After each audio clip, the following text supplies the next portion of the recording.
बिस्मिल्लाहिर्रहमानिर्रहीम, अस्सलाम वालेकुम। आज से हम नया टॉपिक स्टार्ट करते हैं जिसका नाम है power point. Power point basically MS office का एक और टूल है जिसके अंदर हम डिफरेंट पर्पस के लिए इसको इस्तेमाल करते हैं। अब पावर पॉइंट बेसिकली यूज होता है प्रेजेंटेशन डिजाइन करने के लिए।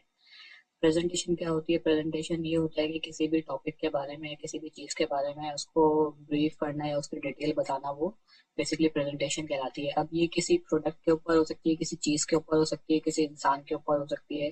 किसी भी चीज के बारे में उसको ब्रीफली बयान करना या ब्रीफ करना या डिटेल में बताना, वो बेसिकली प्रेजेंटेशन कहलाता है। अब दो तरीके से होती है प्रेजेंटेशन। एक तो आप वर्बली किसी के सामने भी खड़े होकर प्रेजेंटेशन दे सकते हो। दूसरा तरीका ये होता है कि आप जिस बारे में प्रेजेंटेशन दे रहे हो उसको आप ग्राफिकली रिप्रेजेंट भी कर सकते हो। अब मिसाल के तौर पे आप लोगों ने देखा होगा, अक्सर मूवीज के अंदर या ड्रामों के अंदर दिखाते हैं कि बिजनेस मीटिंग के अंदर, कि जब उनकी कोई बिजनेस मीटिंग होती है तो उसमें वो एक बंदा प्रेजेंटेशन देता है जिसमें पीछे स्क्रीन लगी हुई होती है, तो प्रोजेक्टर होता है जिसके अंदर कुछ इमेजेस चल रही होती है, वो बंदा उसके बारे में डिटेल से बयान कर रहा होता है।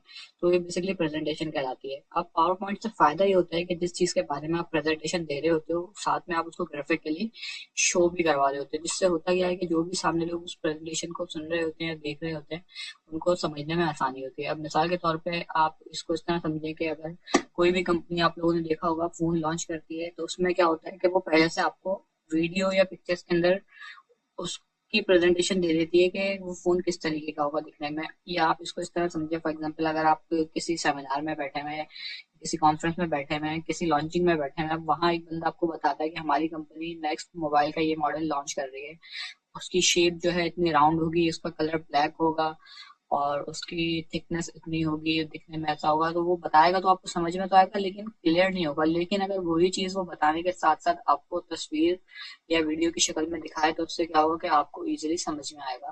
तो बेसिकली पावर पॉइंट यही काम करता है कि जो भी प्रेजेंटेशन होती है उसके अंदर आप जिस चीज के बारे में बता रहे हैं, अगर वो प्रोडक्ट है, कोई इंसान है, तो आप उसकी तस्वीर लगा सकते हैं। कोई प्रोडक्ट है तो आप उसकी तस्वीर लगा सकते हैं। उसके बारे में जो मेन पॉइंट है उसको आप हाईलाइट करके टेक्स्ट की शक्ल में लिख सकते हैं। या फिर आप कोई वीडियो है तो आप उसको वीडियो चला सकते हैं, कोई ऑडियो है तो आप ऑडियोज की लगा सकते हैं। तो बेसिकली ये है पावर पॉइंट, इस पर्पज के लिए यूज होता है और इसका बहुत इंपॉर्टेंट रोल है, खास तौर पे ऑफिस के अंदर, ऑफिस के अंदर या फिर स्टूडेंट लाइफ के अंदर। अभी जितने भी कॉलेजेस या यूनिवर्सिटीज हैं उसके अंदर टीचर और स्टूडेंट दोनों ही पावर पॉइंट को यूज करते हैं प्रेजेंटेशन के लिए। अब फॉर एग्जांपल अगर कोई टीचर है वो लेक्चर दे रहा है तो वो लेक्चर देने के लिए पावर पॉइंट पे स्लाइड्स डिजाइन करके लाते हैं। इसी तरह अगर कोई स्टूडेंट है तो वो अपना असाइनमेंट तैयार करने के लिए पावर पॉइंट को यूज करता है। तो बेसिकली ये है पावर पॉइंट का इंट्रोडक्शन, कि कोई भी प्रेजेंटेशन हमें डिजाइन करनी होती है तो उसके लिए हम पावर पॉइंट को यूज करते हैं। और प्रेजेंटेशन क्या होती है ये मैंने आपको बताया, उम्मीद है आपको समझ में आ गया होगा। अगर इससे रिलेटेड आपका कोई सवाल है, कोई क्वेश्चन है, तो आप कमेंट्स में पूछ सकते हैं। नेक्स्ट वीडियो से हम जो है इसके ऊपर वर्क स्टार्ट करेंगे कि पावर पॉइंट को किस तरह से हम यूज कर सकते हैं, उसमें हम किस तरीके से प्रेजेंटेशन डिजाइन कर सकते हैं। नेक्स्ट वीडियो तक इजाजत दें। अस्सलाम वालेकुम।